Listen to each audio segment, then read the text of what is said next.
a dream I know. Deep up my feelings for you.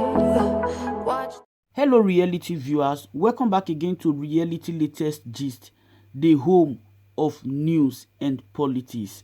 And our reality news now we dey drop for here. We dey talk calm as it be. If now your first time for this channel, you are highly welcome. Thank you very much for stopping by. And to my returning subscribers, God bless you all for always coming back. I love you all. I get video when I want to present to una today. Now 2-in-1 video. Make we try watch am to the end before we drop our opinion for the comment section. Like our videos and also share our videos. For me to you for now is bye. To invade the house. And that was when he called me. He says, "Dog, can you hear the gunshots?" You know, I panicked. I started screaming. I said, "What's going on? What's going on?" He said to me, "The military men are here. They are shooting." Loads and loads of people died, lost their lives. And Nnamdi Kanu is nowhere to be found. I mean, how do you raise a child who has a father but doesn't have a father? What do you do? It's difficult. That's very emotional. Okay.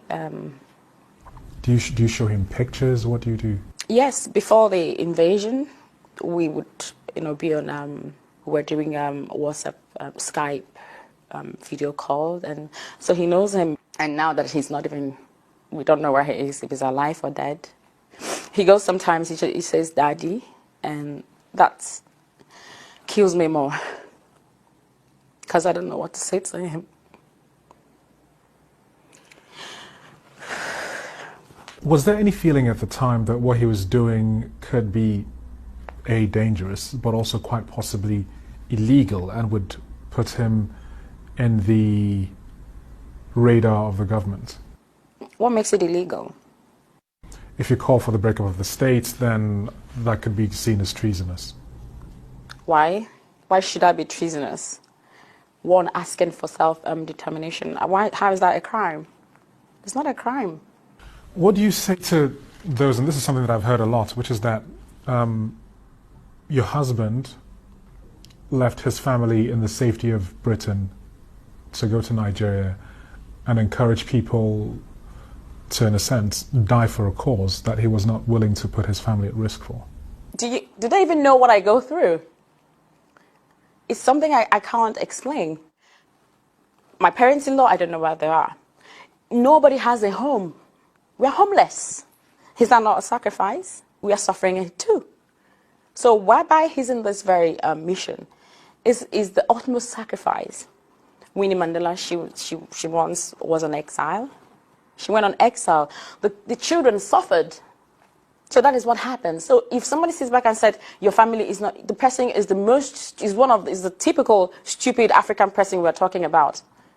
Because you need to reason that for this man to do this, his family is the #1 risk. Because when they go for him, after him, the next person is his wife.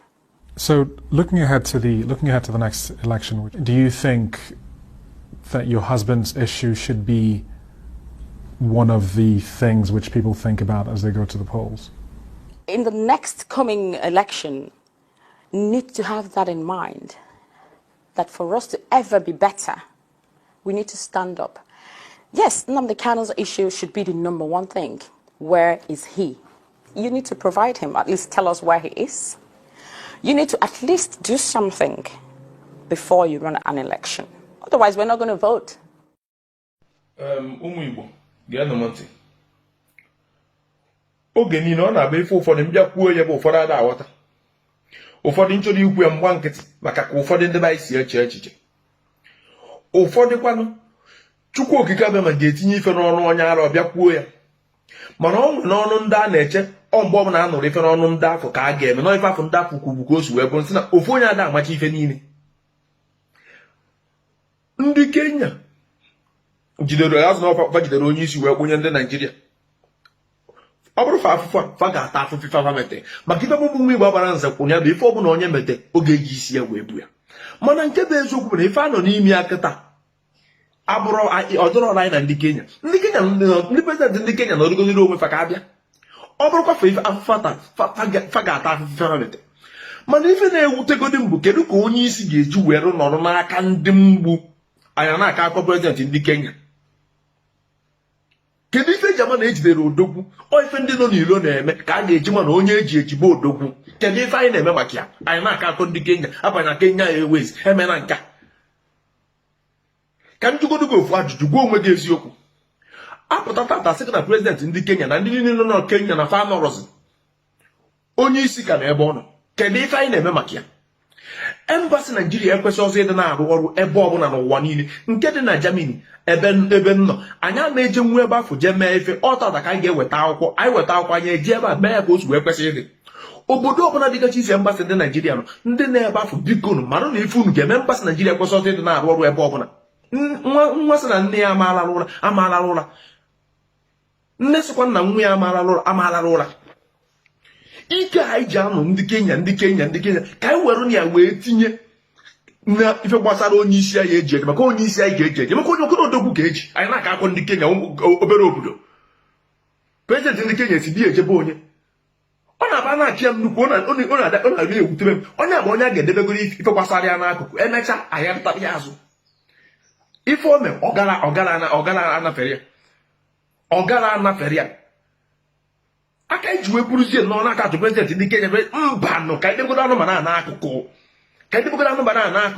gosigodi Nigerian gọọmenti na ọ na-eme na onye faji bụ odogwu na onye faji abụrụ obere mmadụ ka faji ife anyị kwesịrị ịdị na-agba mbọ ife anyị kwesịrị ime ife anyị kwesịrị ịdị na-eme ike eji akụ ndị Kenya prezidenti onye mara chedugodi debegoro nke a n'akụkụ gekwa ntị ịma na ọda afịa arụ unu apụta ebe akpọba ndị mmadụ sabụ na mmadụ so na ọkwenye ọrụ n'ife ifu ka o si wee dị kịta achọrọ m ime ife ị chọrọ ide echi ịkpọ m saba ọ gbasara gị amere ejide onye isi na Naijiria anụmaka akọ ndị Kenya a na-achọ ịgbapụ ya na kọt a na-achọ adịmakọzọ ụda aka onye isi ama na ebe ahụ Nigerian Embassy aka na-arụ ọrụ onye isi ama na ebe a na UK Embassy akarịcha ka o si wee dị mbanụ ife ike ada ebe odogwu. Ụmụ Igbo ọgwụ ka ọra m n'ọnụ uche nke m ka m kwu uche onye adịrị ya njọ ọ bụ na ife nkwu adọrọ gị mma udo mana nke bụ eziokwu bụ na ife a ga-eme bụ Nigeria na UK Embassy ka a ga-egosi na ọ na-ekwe eme na ọ na-eme ịmakwa nna asị ọ bụrụ ya dị na ọ ga-ekweme ka emee sitatum na Nigeria ekwesịrị igosi ndị a na onye unji abụrụ obere mmadụ na onye unji nwere mmadụ. Kedu ndị onwe anyị nwanụ n'iro a na-aka akụ mgbọmọ useless stupid Kenya president mbanụ demetara akịsị kpụkpasị ụbọchị anya na-akụ emecha gbanyere onye fim gosi ya na ọ na-eme onye ọbụla obodo ọbụla nọ biko ite nlekene ndị UK na ndị UK bidogoro ya.